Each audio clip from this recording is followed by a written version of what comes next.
stand up strong. All my girls, so if you're with me, it's right on with me. There ain't nothing like it. The black girl magic, black girl magic, black girl magic. What's going on, tribe? My name is Nicole. And my name is Kia, and we are the co-founders of Glamourina. So in case you don't know, Glamourina is an inclusive women's lifestyle brand specializing in culturally inspired activewear, intentionally designed to complement all complexions and body types.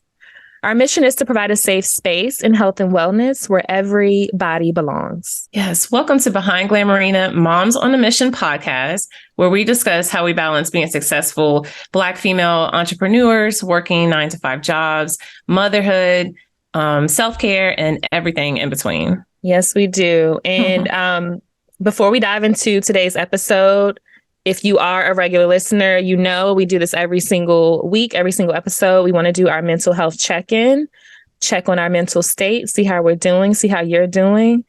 So it's a new week. Kia, what is your, I feel like we need a scale, a barometer or something like, right. What's your mental health? True. I like that. I like that idea of from a 0 to 10. Yeah. 10 being you at the doctor's and it's like 0 or 10 is like your pain level, like your face is like super scrunched up. Right. I'm doing pretty good in terms of, mental health wise.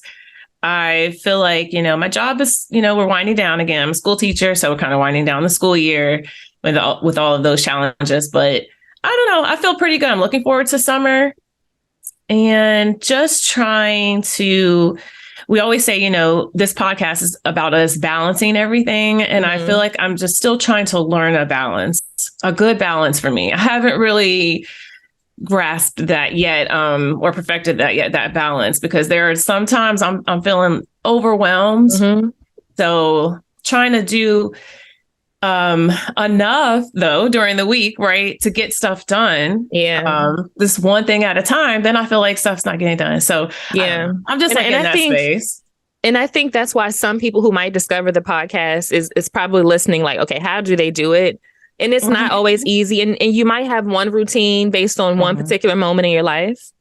Yes. You may have to switch that routine up because life shakes us up sometimes. So then you're all comfortable. I know that was me. Like last year, I was comfortable. I had my routine. Everything was all balanced out, right? 2023, life is like turned upside down. And now you have to kind of like reset, readjust. And I feel like finally, so we're like mid 2023 and I'm finally getting to a place of like, okay, now I have a handle back on my life. So I'm doing a lot of self-work, a lot of just like thinking about things. Okay, where do I need to shift? Where do I need to shift my mindset to mentally be okay to do all these things? Right. So I'm okay. I'm okay right now. I think I'm on today. I'm like on I don't even know where our skill is. We'll kind of figure that out next week. Yeah. I'm in a good place. I'm in a good place with my mental health. Right. At least somewhere in the middle. Yeah, more on the positive side for sure. More on the positive side for sure. So I hope you guys are doing good out there. I hope you're checking on your mental health, evaluating where you are and what you need to do to be mentally better or well. So love to do those. So in today's episode, we're going to be discussing this reoccurring or kind of newly surfacing topic of hair relaxers and uterine cancer for Black women. So just this big topic of articles coming out. It's one article we looked at from UVA Health just talks about the direct, a lot of things that touch our skin can cause cancer, right? But now there's a direct correlation. It's not vague at all. It's super direct correlation between relaxers in Black women in uterine cancer. So we want to kind of touch on that and then kind of talk about just this theory from last week. We talked about the straight hair concept and jobs and things like that. So just talking about how we always wanted to achieve straight hair. And then we did it in a way that was clearly unhealthy for us, and just talk about our hair journeys and things like that. Yeah, absolutely. I love this topic because it definitely is just an extension of what we talked about last week in terms of that pressure of wanting to straighten your hair. So this article, what's interesting is that I actually found an old video of Dr. Oz. I think it's like 6 years ago, where he talked about coloring your hair and then using certain chemicals like relaxers. So I feel like there's been some rumblings relaxers and cancer. But what's come out recently, and I want to say maybe this like last year, it was a study called the Sister Study by the National Institute of Health. And they have actually been following around 34,000 women ages 35 to 74. They followed them for 10 years. And what they were trying to link to see if there was a correlation between women who frequently used relaxers, and what they defined by frequent was 4 or more times, which when you think about it, if you were someone that got relaxers like myself, and let's go into that, I was getting relaxers at least every 6 weeks. So that would be 8 times a year. That's double what they consider frequent use. So it was women who did frequent use compared to women who absolutely didn't use any type of hair chemical like a relaxer.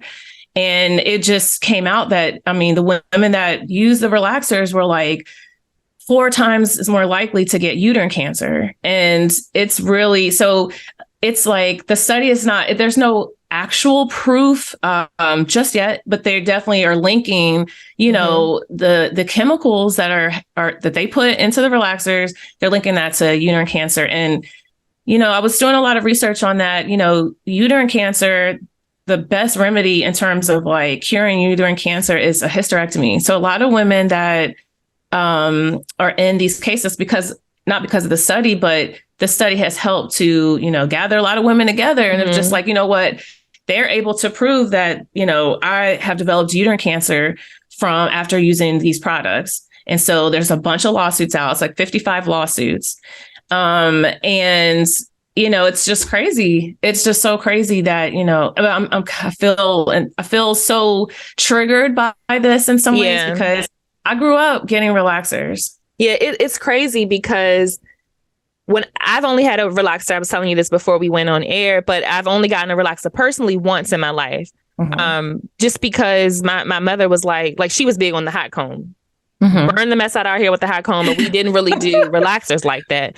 Yeah. But what I do remember from, you know, my mom and my aunts and them, they're applying their perms or relaxers in the kitchen and stuff like that. So it's always burning. The smell is toxic. So kind of when you think about it, it's like, why were we doing that? It was like we were sacrificing so much for beauty or for this idea of beauty. But you like, if you got to open the windows to apply this thing to your hair, or you got to, you know, hurry up and take it out before your scalp got scabs in it. It's like, it's like already mentally, you know, it's not really good for you. But you're like, my hair about to be straight, my roots about to be slick, you know, so it's just crazy, just the concept of what we were doing. And I know right now more and more people have natural hair care routines. Like there are ways to straighten your hair without chemicals that last. But just to know that we sacrifice that, it's like logically, you know, that it stinks. It's, you know, it burns. So why are we doing it? Yeah. Because we want to look cute. Absolutely. I mean, it goes so deep because I want to say in terms of my hair journey, I used to get relaxers as a kid, and probably as early as 10. I was going to ask like how young you think. Yeah, because I know that my mom said she hadn't relaxed my hair, but my aunt put a relaxer in it. It all of this ties down to the core belief that we did not and do not still sometimes believe that our natural hair, our natural curl pattern and stuff is professional enough or beautiful enough, or it's going to be very difficult to maintain. Like there's all of these feelings. It's very deeply rooted. I mean, our hair is our crown. So we have a very emotional attachment to our hair, right? And not just Black women, but we're specifically talking about us. Yeah, in general, but we're talking about us. This is sister talk here. And so, after you get that first relaxer, they say then you got to keep getting them, you know, every 6 to 8 weeks or your hair is going to fall out. And I did that. So I'm 37. I decided to go natural. I want to say maybe I was 25. So at least a good 15 years. I would say a good 10 to 15 years of relaxing my hair at least every 8 weeks, because I would try to stretch it out.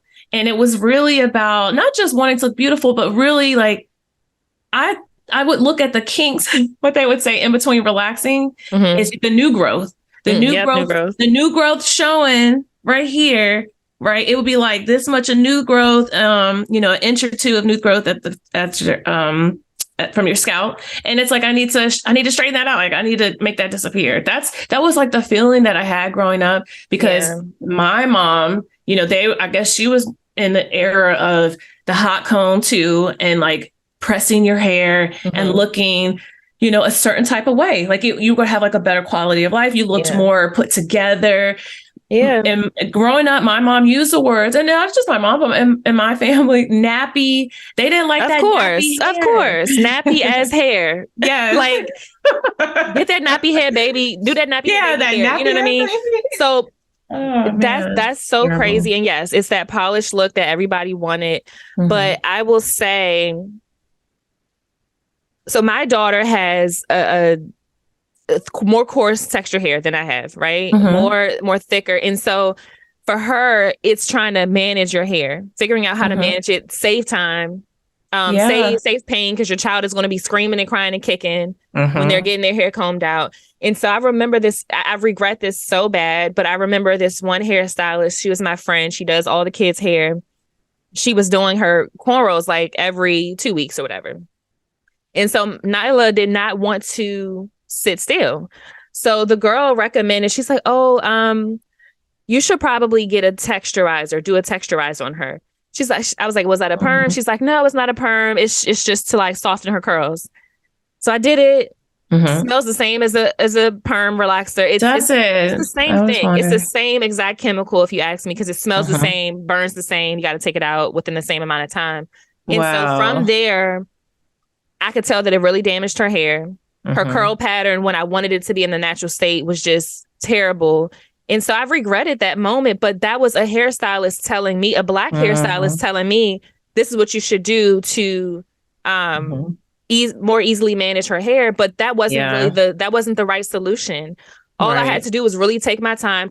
This is the key for thick, coarse 4C hair, is just put some conditioner in it, let it sit, comb it out, detangle it, and then that's how you detangle it. But that wasn't the right solution. So I just really regret that I actually took that advice, did it, because that's a risk, a chemical risk for her. And then also it just damaged her hair. We had to kind of start all over.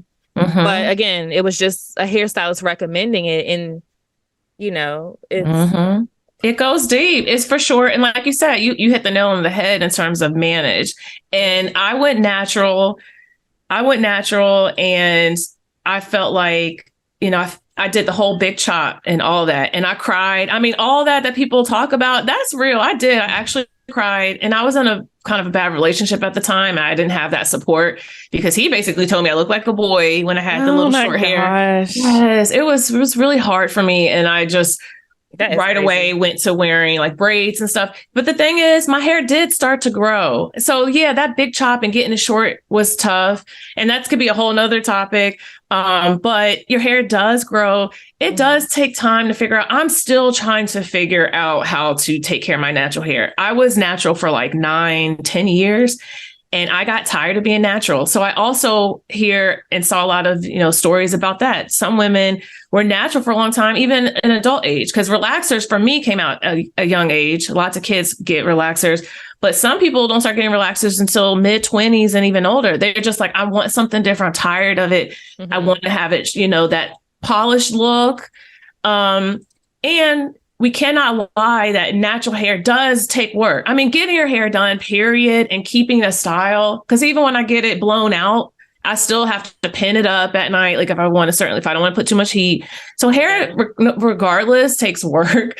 But natural hair, it does. Like for the look that I'm rocking right now, the braid out, last night or 2 nights ago, I braided it down. I have to do 2 nights to let it air dry, but I have to braid it down. I have to roll it, and then this look only lasts a couple of days for me. So I try to watch some more YouTube videos, and I see a lot of people, they have this long, luscious natural hair. And they're like, just take your time. You'll find what's right. Because it's tough, right? It's a routine that you just have to develop. And obviously, everybody's length, curl texture, it's going to take different amounts of time. But I love it. I love the natural curls, the juicy curls that, because it's super healthy. But it does take time. And that's just where time management comes in, where you have to like allocate like a whole morning to your routine. And like you said, sometimes it doesn't last long. It might look good for hopefully a week. You know, it's going to look different Monday from Friday. It's going to look 2 different ways. But you know what I mean? It's the routine. And I can't do the natural curls just yet. Like I could do a bun, but personally, I just don't like my hair length with my height. Yeah, it shrinks. I can't do that I don't like how it looks with my height. So cute. I know that you don't. I look like a kid and I don't like that. I feel you. I 100% understand. But I think you look so cute. I love when you wear your natural hair, but I understand because, and that's why even with natural hair, like I've been seeing YouTube videos, they pull the blow dryer to stretch it and then braid it out because it shrinks up. I know I get it. Sometimes it's like, I don't want to look like that today. Even a wash and go. I used to think, so for all the naturals out there, like I used to think a wash and go was literally wash and go. But if you look at all the YouTube tutorials, I even did a couple of videos. It's not just wash and go. You have to actually section your hair off, use the oil and gel for each curl to make your curls defined. So it's really not just wash and go. It takes at least an hour to do that. Yeah. That's interesting. And so I like that we're talking about that because again, the feeling of wanting to, it's all these different reasons why people use or used to use relaxers. And it's to manage, just to have the polished look, whatever you think you can do better in the interview for whatever reason that you may have used a relaxer. You know, again, I think deep down it's just because we had developed a belief in our community that our natural hair was ugly or hard to manage. And it does just mean all of this means to take your time and figure out the routine that works for you, like figure out the products. Like I realize certain products, I'm just gonna say like Cantu products for me, I can't use. I realize that they're very drying of my hair and they're easy to buy at CVS. Sometimes some of the best products that I've seen are a little expensive or it's not, they don't last that long. If you're washing your hair once a week, they don't last very long. So then you have to keep buying more, but they're good. You know, I just have to say one real quick tip in terms of detangling. I found a magic trick for my daughter and I, because we both have real coarse hair. You take an aloe plant, you obviously peel off the aloe plant. So the gel on the inside, you scoop that out into a blender, you blend it. Then you use that mixture with conditioner, just any type of conditioner, put that in your hair, let it sit or go under the dryer and then detangle. Because detangling my daughter's hair was hell. I used to like to take her to the hair salon to get her hair braided and stuff. She's not using relaxers, but still the detangling process is terrible, especially when everybody know who's a mama. Y'all know it's hard sometimes when you got sensitive head. But I found that the aloe, maybe we could post this somewhere, the aloe gel, I saw a YouTube video, this African woman did it, mix in with conditioner, but you have to blend the gel first. You put that on the hair, you put the shower cap. Oh my gosh, like it makes your hair so soft and it's so easy to detangle. But anyway, we did all the stuff because of why? Like we moved to relaxing our hair because doing all of those things in terms of detangling and stuff, sometimes people feel like I don't have time for that. Yeah. But you have to think about the chemicals that are in the relaxer. So that's why we're really having this conversation is there are real lawsuits and real links between the chemicals used in relaxers and uterine cancer. People are sharing their stories about them getting cancer. And so if you do choose to continue to use relaxers, you just really need to be informed about what's going on. Yeah. And I think that's just with anything at this point in life. It's like make conscious decisions, right? So whatever because we're living to live, right? So whatever you're eating, and this is totally off topic, but it's health related. I just saw in the news, they were saying more and more younger people are having strokes. And why are they having strokes? So it's like, be cautious. They were like, it's, a lot of what we're eating, we're moving these fast lives and we're just eating like these things and we don't even know what's in it, right? Yeah. Just look at the labels of everything, whether it's your hair care products, your food, your snacks. And just make conscious decisions, know what you're putting in and on your body. Because especially if you're doing something excessively like relaxers, right? That's a regular thing. So anything you're doing a lot of or too much of can catch up to you. True. It's just so crazy because you said, I think maybe age 10 is when you started getting relaxers. My cousin who her hair was like, me and my sister's hair is a little more manageable, but her hair was like very, very hard to manage. And I think my aunt started relaxing her hair probably age 5 or 6. Yeah, it goes so up. They have the kid perms. They have exactly. Just for me. That's for me. Yes. Mm-hmm. The commercials, just for me commercials used to make you think you're going to be looking, you know. Yes. I used to be so excited when it was time to get the relaxer. And then we elevated because my mom did the box perms at home. And then we elevated to go into the salon. And that was a real thing. I talked about that with a friend of mine recently, just that feeling of going to the salon. And you're right, the smells and all that. But it became a thing for my mom and I. But yeah, you got that hair straight and then he wrapped it. And, you know, it's, but you got to set the timer. You can't have just taking out your braids and things like that. It's like all these parameters. You can't scratch your scalp before. Yes, because you got to put your base on. Yes. So it's interesting with these lawsuits, because you think about like, well, how in the world does putting relaxer on the top of my head affects my uterus and getting, uterine cancer. And so, I was watching a video, the doctor was saying, obviously our skin is like a barrier, right? It's supposed to be used to protect us. However, chemicals and things like that can still be absorbed through the skin. It could still get inside of your body. And what's interesting is that, the companies that are listed in these lawsuits, like one of the biggest companies or one of the biggest defendants is L'Oreal. And it's a lot. So they haven't tied any like one specific company. And obviously these companies are going to be pushing back. They stand by their products. But what's interesting that I found is that in these products, these relaxers, in the ingredients under US regulations, the ingredients can be listed as fragrance and flavor. And it's perfectly fine in the US to list just fragrance without actually having to list, because you do have to, when you sell a product and stuff, you do have to list the ingredients out individually. So that's a law. But if it's considered fragrance, they can just put fragrance.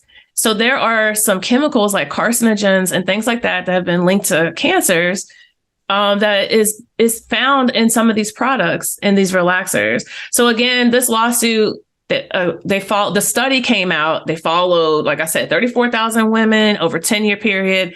And the women that were using relaxers, minimum 4 times a year. So if you're doing it 1 time a year or 2 times, maybe you're good. But if you were like me and you're doing that every 8 weeks, that's 8 times a year. Yeah. And oftentimes you can't just do it twice a year, because like you said, when that new growth kicks in and your hair's not matching up, you know what I mean? Because your roots look one way and then it's just crazy. So I feel like more people are on the side of multiple times, like a year.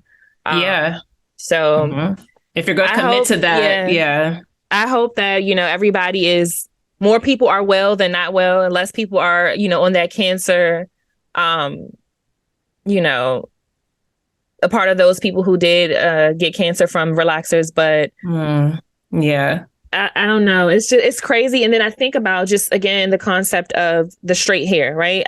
My sisters and I just got blowouts for Mother's Day, right? And so that whole week, my sister has her workout routine, but she's like, oh, I can't work out this week because I don't want to sweat my hair out. So just the thing of everything we've sacrificed for straight hair. Like, can't work out either, because then you're going to ruin your hair. So it's kind of like, how do you maintain a certain lifestyle and straight hair? It's hard. I get it, because you know what? Like I said, I was natural. And then for 9 years, I had grew my hair, my curls and stuff. Like it looks good, but I decided to relax it. Like I just wanted so badly the straight look. What do you think was like, okay, I have to relax it? Like what? It was Howard Homecoming. And I used to get the blowouts, but I didn't. I used to travel all the way to like PG County. And mind y'all, like I live in Hagerstown right now. So I would travel all the way to PG County to a certain boutique, because I loved the way that they did the blowouts and you were like in and out. But, I couldn't get it done. And I was like, I really just want that straight hair. It, like, honestly, I was mad at myself and I regretted it. You did it for that instant beauty. I did. And I regretted it right away. Like at first it was like, okay, this is cute. And it was straight and it was long. But then I realized it's stringy. Like for me, I can only speak for me.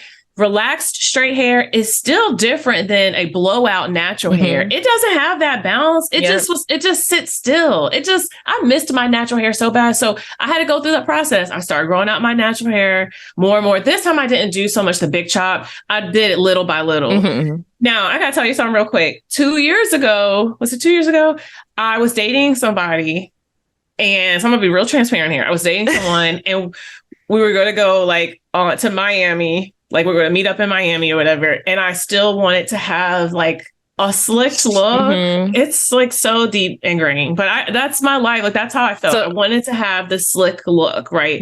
So what I decided was just to relax just my edges, because I knew that when I went to my natural hair, I have very like, I don't know, 4C here, but in the back, it's different. So a lot of women experience that like midway through my hair, it's different. So I wanted it to match, and I wanted to have like that slick look, like Jennifer Lopez, when you put it up in a bun, it kind of looks wet, whatever. But I can't do that because jam and gels don't work for my natural hair. My edges can't get slicked down. I'm sorry. Mine don't. I've seen some super 4Cs slick down. It's a lot of effort. Yeah, they found the right product. So that's what I gotta say. I haven't found the actual product that won't leave that whiteness that dries up or like jam turns into. Have you tried Eco Styling Gel? I have. That doesn't work. Not for the edges. Like I just can't get it, not the way that I wanted it. So I relaxed, and I think I just took like a kid relaxer just for me, and I just relaxed the edges. I mean, it looked good in the moment, but I regretted that. No, but that's real. That's real because men. We've talked about this before. Men have they have this idea of beauty too. So we have like what we want to look like for them, or how we want to be perceived. And so I've actually thought about that recently because I'm dating and we're going to go on vacation soon. It's going to be like, somewhere near a beach.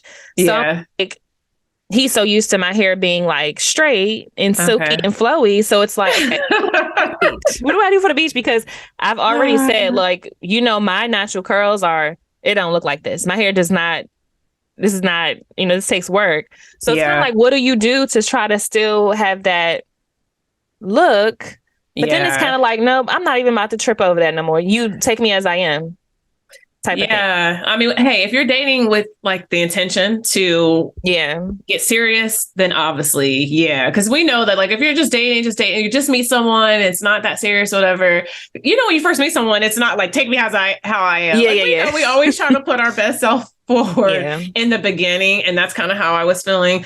But at the same time, look what I did. I mean, I'm putting this burning, like you said earlier, we are aware that you got to mix the activator with the cream. You got to mix up, you got to wear gloves. And you got to follow the instructions, and you got to, we do all this to burn. I don't know. I didn't think to just try to put a hot comb. I don't know. In terms of trying to slick. Well, it wouldn't have lasted as long as a. That's the thing. Relaxer. See, with the relaxer, you can get it wet at first. It takes a few times, but when you first get it wet, it doesn't. It's not like it kinks up right away, right? So that internal pressure, it's societal pressure, but then it's like this that we have, ingrained in ourselves. And so anyway, I just want to leave us real quick with like, they do give a couple of tips in terms of trying to prevent uterine cancer, because we know that everyone's not going to jump to being natural right away. Some people, they're in a corporate job and they're like, I'm not going to work like with kids here right now, like looking like Curly Sue, because like you said, sometimes it works and like I'll have a good hair day. And then sometimes like the next day, it's like, oh my gosh, it's not the same. And I felt that way, even as a teacher. I've worn wigs. I've done other stuff because I don't feel like trying to manipulate and have this nice hairstyle every day wearing natural hair. But they do. So this article that we read, they do give a couple of tips. They do say wear gloves, follow instructions, especially how long to leave it on your hair. Don't use the relaxers and chemicals when you have an open sore, because that, especially if your skin is, I think they said permeable, if it can penetrate, like because through an open sore or what have you, then it really can get inside of your bloodstream and things like that. So Yep. Some people have scabs from the last perm and they still like, I'm gonna do this perm because I need it. And that's what I used to do. I used to have scabs. The hairdresser wouldn't like, if they wouldn't wash it in the back, right, like really good and get it all out. A couple of days later, I would tell my mom and I would have little scabs peeling in the back of my head. Girl, I mean, I'd have been through all of it. For what? Like you said. So it's just, y'all just stay informed. Yeah. I mean, this episode was so necessary just because we are Black women and we understand like that need for straight hair and the relaxers as kids and all that stuff. So yeah, take care of yourself, make conscious decisions, and don't put relaxers in the baby's hair. Okay. Well, this is 2023. I'm sorry. We got other ways to get that hair in place. But yeah, I think that's a wrap for this episode. Thank you guys for tuning into today's episode of Behind Glamourina, Moms on a Mission. We have a passion for building sisterhood through wellness and creating a safe space where all women feel like they belong. Yes, be sure to visit glamourina.com to shop culturally inspired activewear that reminds you that you are enough. And stay well tried until next episode.